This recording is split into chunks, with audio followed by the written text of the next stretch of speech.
Okay. We apologize for the technical difficulties, but let's go ahead and get started, everyone. Welcome to the American Heart Association Cardiac Boot Camp Series. This is our first webinar in a 7-week series. For a full list of all the upcoming webinars, please visit www.heart.org/SWA Quality.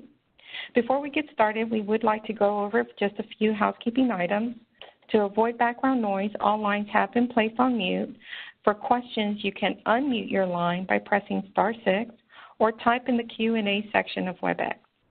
Attendance of this webinar will earn you 1 CE credit. Instructions to claim your credit will be sent after the webinar. Today's topic is the role of a STEMI coordinator. Our speaker is Casey Bridge. Casey is a registered nurse at Cresta Santa Rosa, where she has worked for 5 years. Casey coordinates the STEMI program for the ministry to include 4 hospitals and 3 freestanding emergency departments. She has been a nurse for 11 years with a background in emergency nursing and is a certified cardiovascular care coordinator. Please welcome Casey. Thank you so much. I appreciate that introduction. And we will go ahead and get started. Well,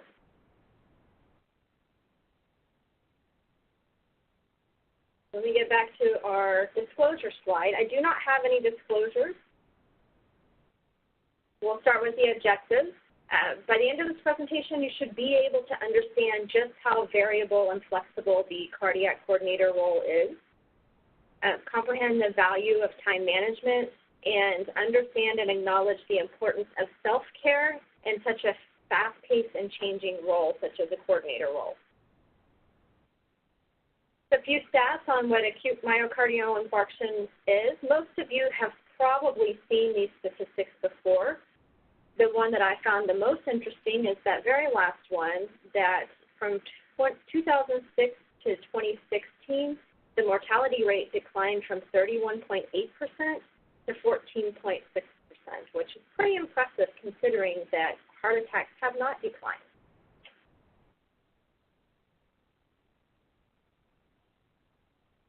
Let's start by talking about what a chest pain or a STEMI coordinator does. Coordinator collaborates with a team of members from various departments to establish a reliable, standardized quality of care for STEMI patients. Here's a definition of a coordinator: is a person who organizes people or groups so that they work together efficiently. It's like a team leader, but a lot of times it feels like a one-man band whenever you are doing the coordinator role. I think a lot of times our team thinks that we will be doing the tasks ourselves, but that is not what a coordinator role is intended to be. Let's talk about why a coordinator is necessary at a facility level. Our chest pain programs, we take a lot of pride in those. And so with us taking pride in those programs, we want to ensure that we're providing high quality and safe patient care. It's probably safe to state that the majority, if not all facilities, have room for improvement. And what we want to do is we want to compare our data to the benchmark, which will allow us to identify areas in which we can improve. That's where our performance improvement comes into play. It's also important to standardize the roles and responsibilities of all team members involved in the STEMI care. Standardization or repetition minimizes the amount of errors we have whenever a STEMI patient comes into the facility. Following best practice protocols the same way consistently allows identification of recurring errors or weak areas in a program. Once they are identified and corrected, improvement and growth almost happens naturally. The coordinator is also a subject matter expert, a great resource for administration when they need to pull numbers quickly, as well as a great reference for clinical departments when they find a weak area within the STEMI process, so that there's somebody that can take charge of it and fix that problem.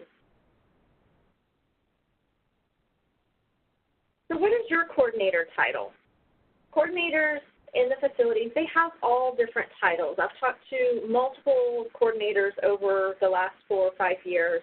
Some of them are STEMI coordinators. Some are chest pain coordinators. Some of them are cardiac coordinators. They don't just do STEMI care. They work on other heart service lines as well. Cardiovascular coordinator, and some, it's an absorbed role. I think I talked to one coordinator who was the ICU manager, the ED manager, and the chest pain coordinator. So it can vary greatly. With having such diverse roles, one thing that we can do, I know that in my personal experience, it's been, so what exactly do you do? I get that question a lot as a coordinator. I recommend in meetings during introductions that when you introduce yourself and you say where you work and how long you've worked there, that you give a 30-second blurb of what exactly is it that you do and how can you be a resource to your team.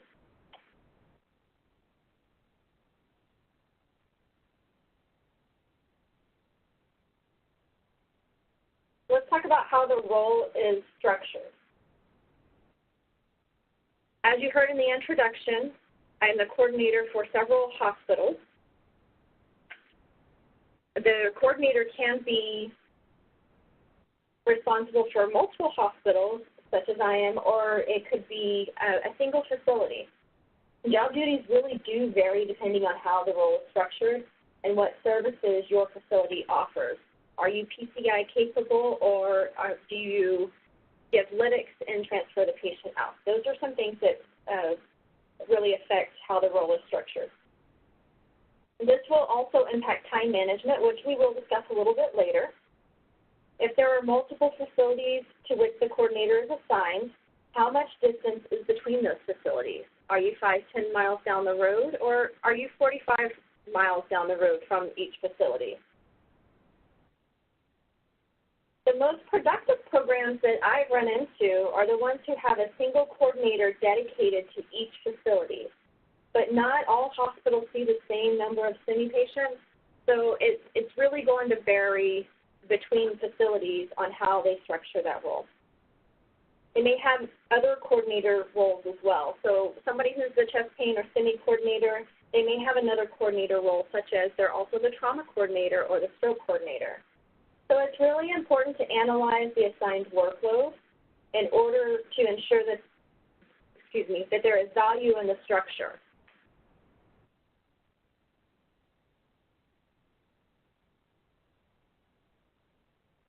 Reporting structure for a coordinator can vary greatly as well, and it's really going to depend on your facility, how operations are structured all the way around. Coordinators can report directly to the CNO or someone in administration. They can be assigned to the quality department. We are looking at quality and patient safety, so that is an option as well. Or they can be managed by the nursing department. And again, if it's an absorbed role, the coordinator may not, their reporting structure may vary even from these three.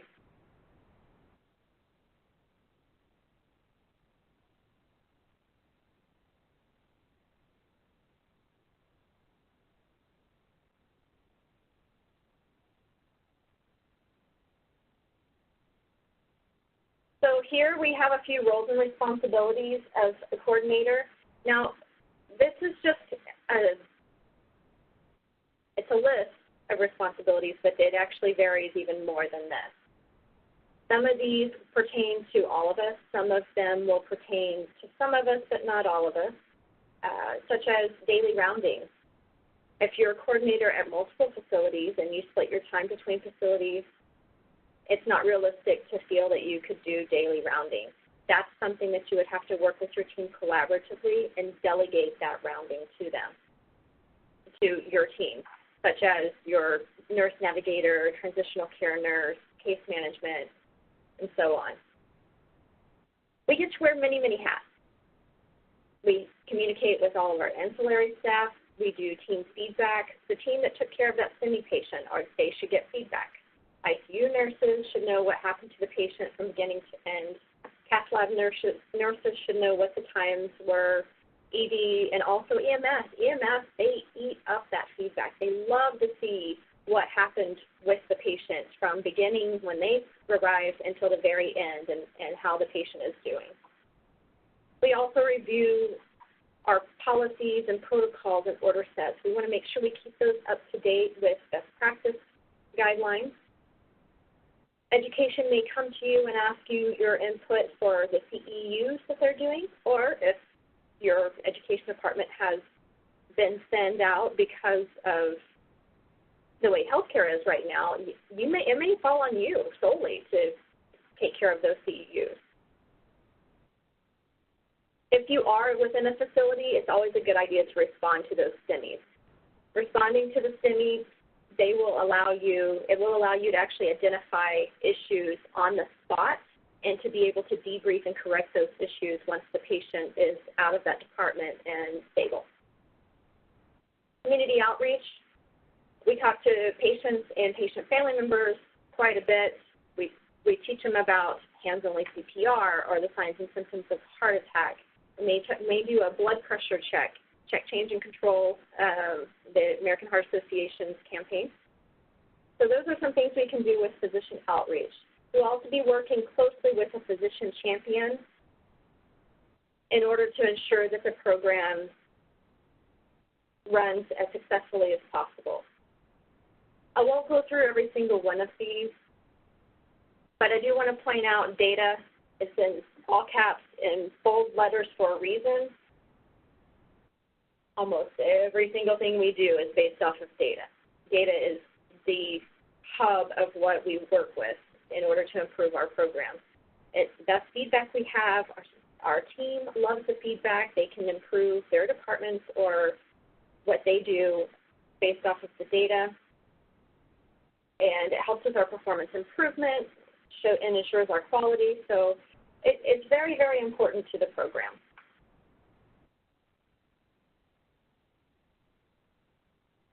So here's some, it says necessary skills of a coordinator. These are the talents that coordinators tend to have. They have to be a team leader. In a world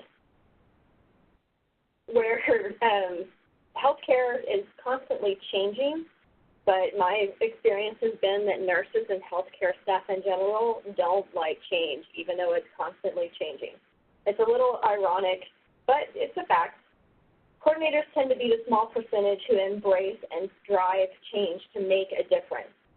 That being said, as confirmed by the skills on this slide, creativity and flexibility is a must. Coordinators are constantly being challenged and constantly have to come up with or consult with teams for new and innovative ways to find solutions. I often compare my role to playing a game of Twister or performing a juggling act because there's just so many adventures that we encounter during the week. We may be working on one thing and we have to shift gears and work on something else pretty quickly just because there's so many things that we do all at one time.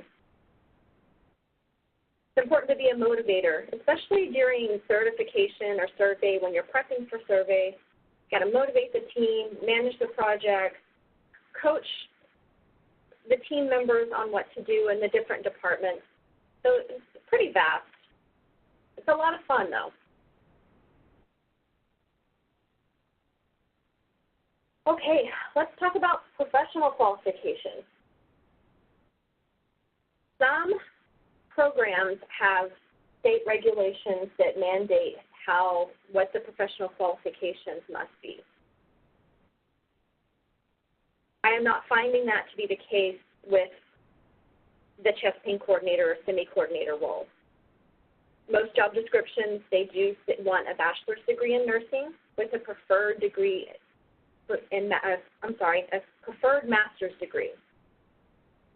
Consider equivalent certification and training and experience to an RN. There are programs out there who have a paramedic or a RCIS tech running the program as well.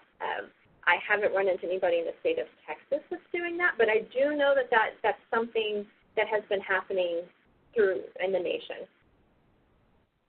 Minimum of 2 years experience in critical care. I would say a minimum of 2 to 5 years experience. The more experience, I think the better grasp we have on what's going on. BLS and ALS certifications, and additional certifications would be the CCRN, your CDRN, and so on and so forth.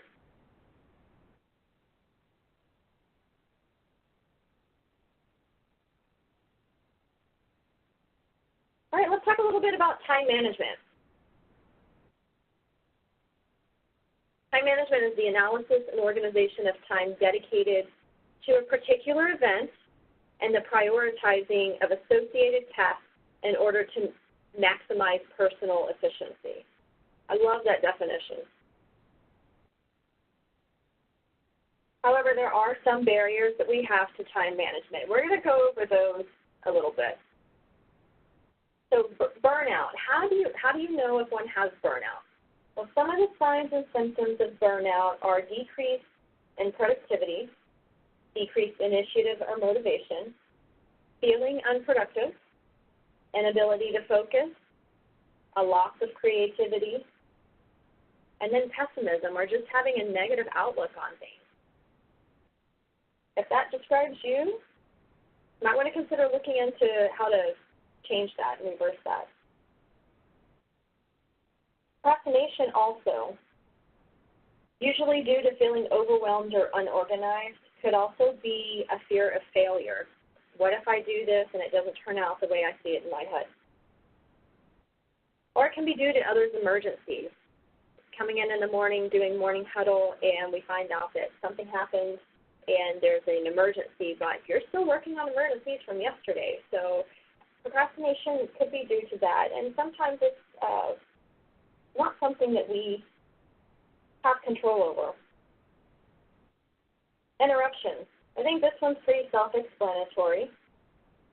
One of the things that we can do if you feel you're having an overwhelming number of interruptions throughout the day is to look at and analyze what your day-to-day tasks are.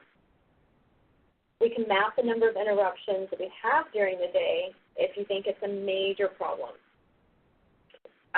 One thing that we can do is every time there's an interruption, write down the time you stopped your task and the time you were able to resume the task. And from there, we can reevaluate or talk to our supervisors in a one-to-one on how we can avoid this and get better control over management of our time. Too many tasks. It's important to focus on the significant few rather than the detailed many. What is the meat? What is the foundation? What's going to bring the most to the program?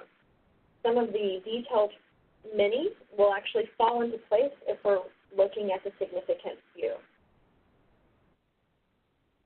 Also, with too many tasks, what about delegation or recruiting a team to work on it? Is it something where many hands make light work? Is it something that we could hand off and have somebody work on for us? Or is it something that it needs to be controlled and taken care of by us alone? Those are just a few things to look at. Some of the essentials to time management. These are 6 essential skills for time management. This isn't the only 6, but it's 6 that we're going to go over today. These elements are not listed chronologically. These elements, they really intertwine with one another to create successful time management. We'll go over them individually, but hopefully the big picture will be painted where you can see how they intertwine with one another.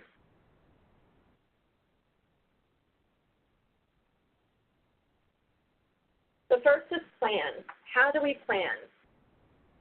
In today's world of technology, many of us have a work calendar and a personal calendar, and we may have a day planner that we write things down in. That can kind of create our own chaos. So when planning, consider using a single calendar, one that would be like a master calendar, to keep work meetings, surveys, appointments, etc., and personal things such as vacations, date nights, Little League games, things like that. Not an expectation to keep all of those personal items on your work calendar, but it is important to keep a master calendar, whether electronic or a at-a-glance calendar, which has the whole year. It's important to have those written down so that you can manage your time best.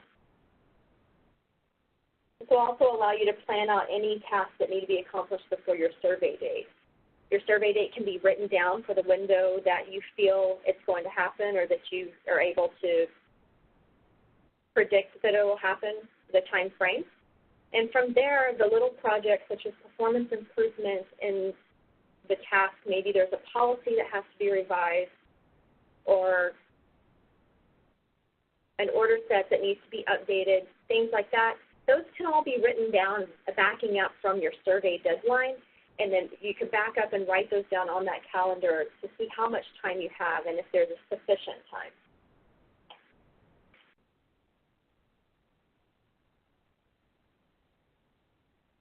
Goals.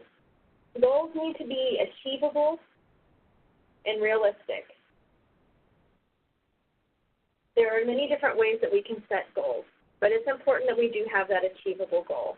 Let's look at the national benchmark for door-to-balloon time. So currently the national benchmark is door-to-balloon time less than 90 minutes, greater than 85% of the time. Most facilities are already achieving that, and they have been. Most are doing it in under 60 minutes. Where do we fall? Which measures can we improve? Those are things that we can look at, and it's a good place to start to determine what's achievable for our facilities. What is your current door-to-balloon time? And that's a common factor that all facilities look at that are PCI capable, so we're going to use that as our example. So let's say that door-to-balloon times are less than 90 minutes 85% of the time, but your facility's average door-to-balloon time is 62 minutes, and you're able to achieve that. You're able to achieve that goal of door-to-balloon time less than 75 minutes 100% of the time. Your average is 62 minutes, but you're under 75 minutes 100% of the time. Well, we know that under 90 minutes is definitely achievable. So it would be realistic to set a shorter goal. It's realistic to say our achievable goal could be door-to-balloon time less than 60 minutes 85% of the time. What about a desired goal? That would be your stretch goal. We know that we can do this, but we really want to do this. So a realistic desired goal perhaps would be door-to-balloon time less than 60 minutes 95% of the time. That's where we want to be, but right now we're doing it, we know that we can do it at least 85% of the time. Goals should also be SMART.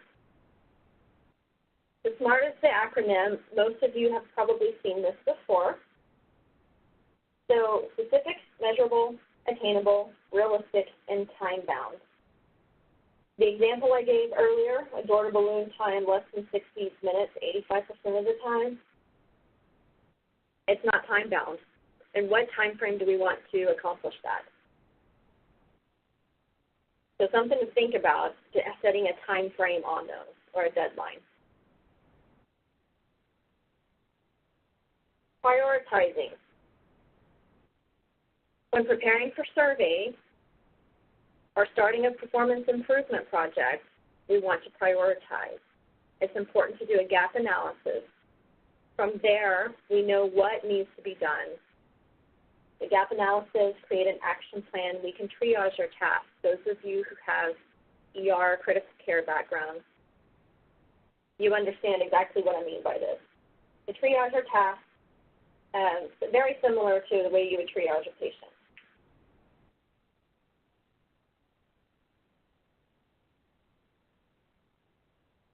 Which of those tasks can be delegated?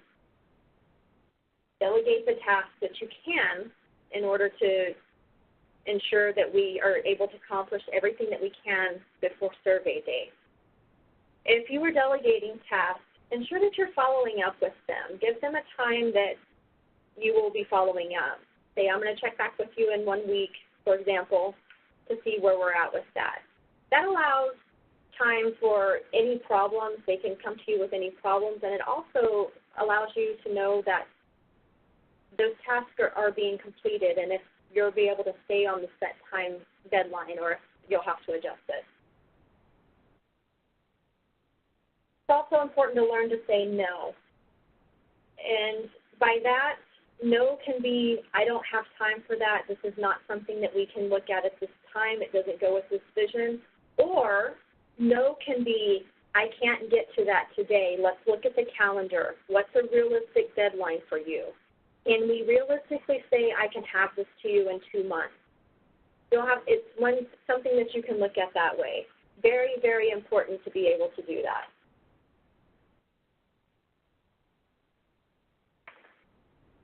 Organization. Organization, this ties in with our planning and also with our prioritizing. I have on here a basic Gantt chart. This was you can find in different software packages. This one here was pulled from Microsoft. It actually contains your task list and your timeline together. So that when you organize all your tasks for survey, you'll want to make sure that you have your deadline and then all your smaller tasks that are in there, that you put a start date and a finish date on those. They'll all cluster together to contribute to the big picture of survey.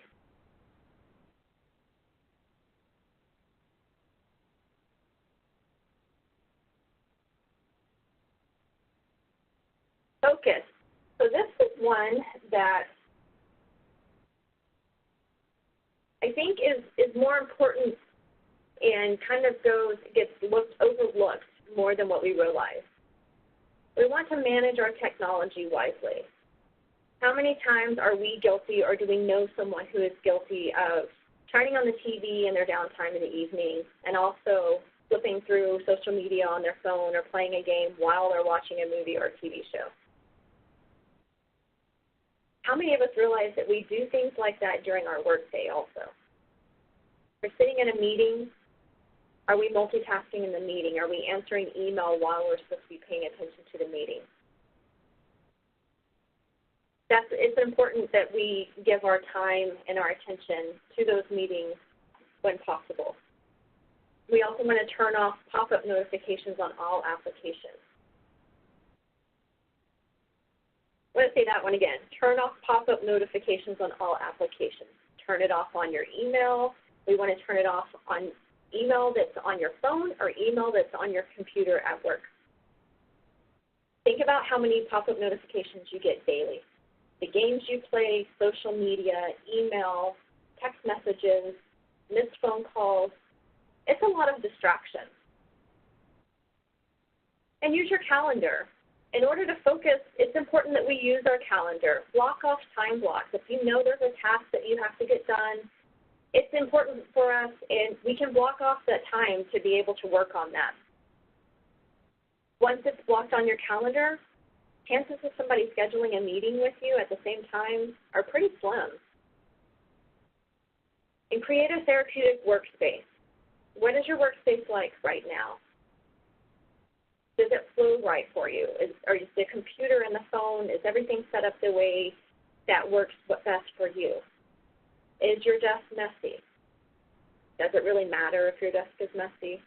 Are you organized? Creativity and neatness don't necessarily mean organized and disorganized. You can have a creative brain and have a little bit of clutter on your desk, but if you can find anything within 7 seconds, you're still organized. Just because it's neat doesn't mean it's not organized. Just because it's not neat doesn't mean it's not organized. Set a timer for task focus. If you're having a day where you're really struggling to focus on a task, set a timer. I'm going to spend 15 minutes on this. I'm going to spend 30 minutes on this. At least I know I'll get something done.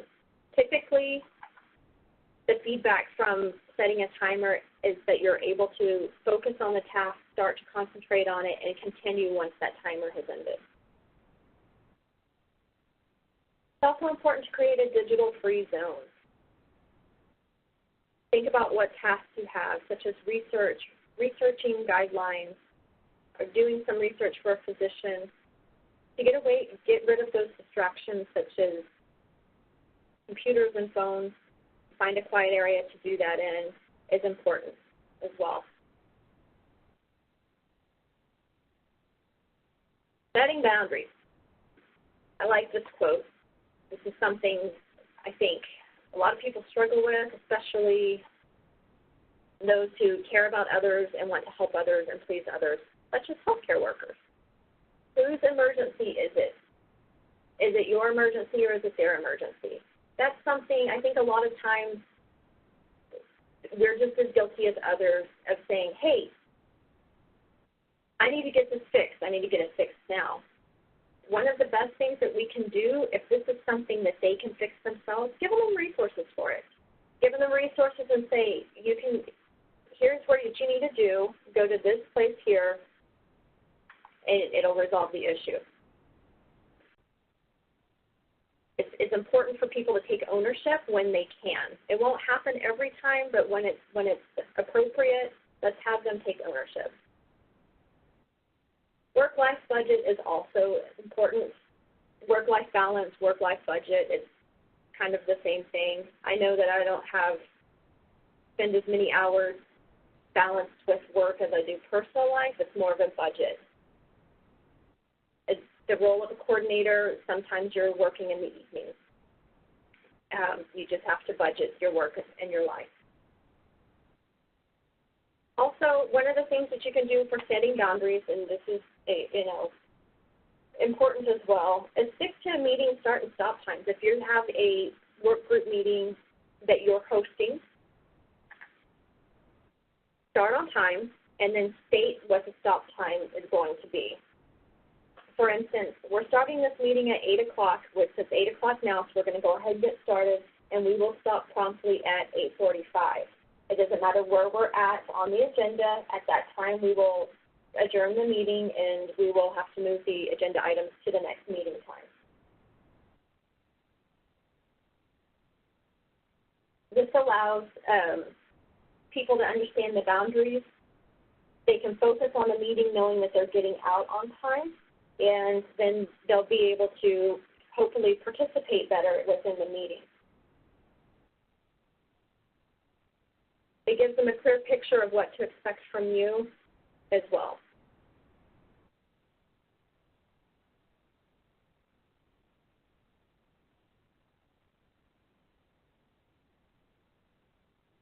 Self-care. Self-care is not self-indulgence, it's about self-preservation.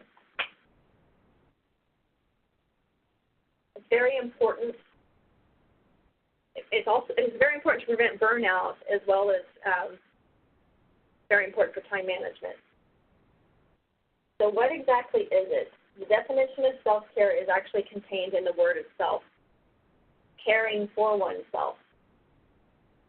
It's often misinterpreted as selfishness, but that is not what it is. It's actually vital to one's physical, mental, and spiritual health to take care of oneself. Look at these 6 categories of self-care. There's these 6 categories here. Sensory, which would be your touch, smell, sound, and sight. Emotional, which is important to fully engage emotion to help reduce stress. It's important, laugh when you can laugh, cry when you can cry. Yes, I understand that sometimes it's not appropriate, or it's not appropriate to cry at work. But if you need to cry, find your time where you can cry and laugh when you can as well. Verbalize your emotions. Professionally, that's what we need to do. We need to verbalize when we're feeling stressed out or when we are very happy and grateful that something was accomplished. Verbalize your emotions. Spiritual is not just religious, but it's also reflecting on what matters and what your values are, what the values are. Physical, this would be your exercise, stretching, strength. Social would be connecting with people in a setting that fits your personality. Whether you're introvert or extrovert, social would be your personality. Somebody who's very introverted and doesn't like crowds, a heavy metal rock concert would probably not be where you would take care of yourself socially. Education. Education and training is also important for self-care. It could also be referred to as self-improvement. What education are you doing to further your career? Is there other education that you're interested in? Learning a new skill, taking a dance class, learning a new hobby, taking a do-it-yourself home improvement class. I mean, there's all sorts of things we can do to care for ourselves with education and training. One of the things, see if I can go back here.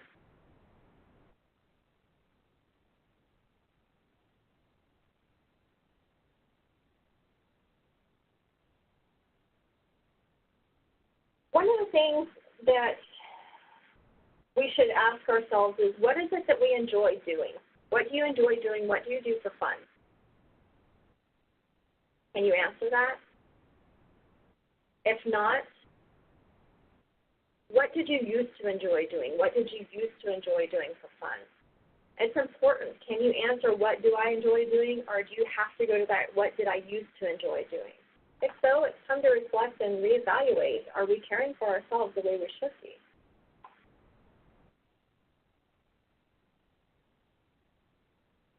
This here is a list of different activities, example activities on what you can do to care for yourself. And it's divided by each of those 6 categories. Sensory, maybe a hot tea or a soft blanket. Having a hot shower, maybe an oil diffuser with a scent that you appreciate if it helps you relax. Music, pets, emotional, singing, dancing in the rain, laughing, crying. What do you do to express emotion? Spiritual, these daily devotion. Is there art, affirmations? Pray, worship, reflect. Physical, what do you do for the physical aspect? Do you run marathons? Do you like to go for hikes? Breathing, just breathing exercises. Breathing exercises, stretching, nutrition, eating for a purpose, eating for your health is very, very important. And getting that 7 to 9 hours of sleep a night. Social, we talked about a little bit already. Here's some different activities. Get in your friend circle. If you need to vent, get with some friends that you trust that you can vent to. And then regroup and continue to plug away. Go people watch, have a lunch date with a close friend. Just ensure that you have a support system. And utilize that support system. We can have friends and not see the friends and not have that social. It's important that we have that social. It's healthy to have a social outlet. And education we already talked about as well. Learn a new skill, do a creative class, go back to school for your degree if that's what you feel, if that's what your desire is. And hopefully, if that is your desire, the time management that we discussed will help with the schoolwork and life balance. Self-care, your endurance to serve others, whether mental, physical, spiritual, or emotional, should be at the top of your priority list. Thank you very much. And at this time, we can open for any questions.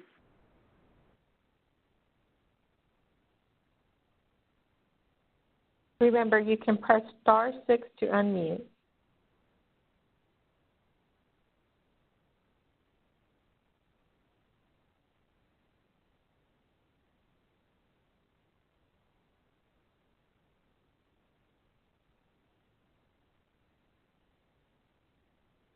I do see. Are you able to hear me? Yes. Hi. So Casey, in terms of job description, Was there one written when you assumed your role, or did you have to create that yourself? And if so, how did you go about doing that? Okay, you cut out just a little bit. Could you repeat that question? Yeah, so job description. Was there one already in place when you assumed your role, or did you have to create your own? And if so, how did you go about doing that? So when my health system created the role, I was the first person in the role. So we did have to create a job description. What we ended up doing is my director at the time, I had a couple of job descriptions. I sent them in, and I think that she had one from a previous employer, and we just kind of compiled it together and created it to be what it was that we knew the role would be. So it's a little bit of both. We put a few little things in there that we knew would be in the job description, but we also used some other ones. And my philosophy is don't reinvent the wheel if you don't have to, just make it better. So if there are job descriptions, if you're struggling creating a job description and you need to create one, then reach out to me after this offline, and I will be happy to get you a job description to start with. Thank you. You're welcome.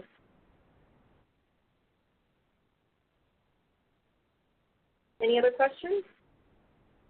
I think I saw a few come in through the chat, so let me just verify.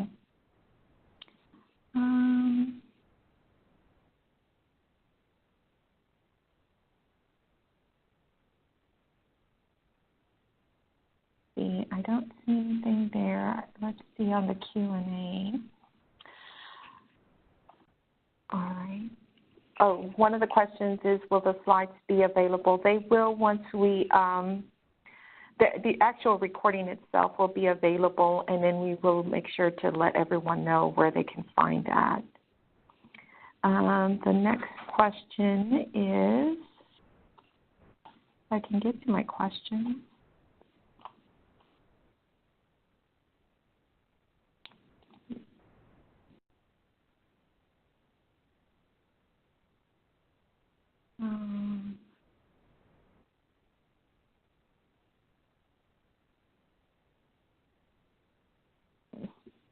Presentation will be available. I think that's the only question they had, was if the presentation will be available. And it will be, the recording itself will be available to those that,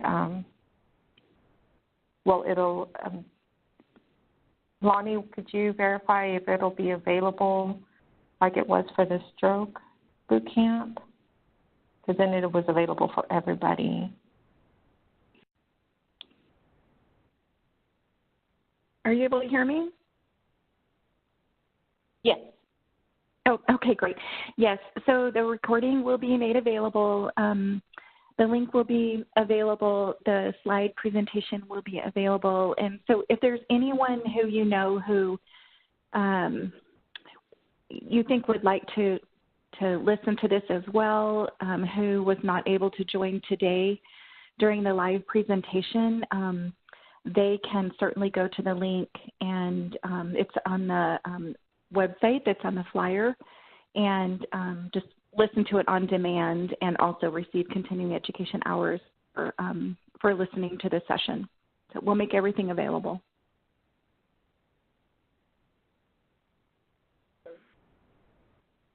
Are there any other questions? Again, you can *6 to unmute.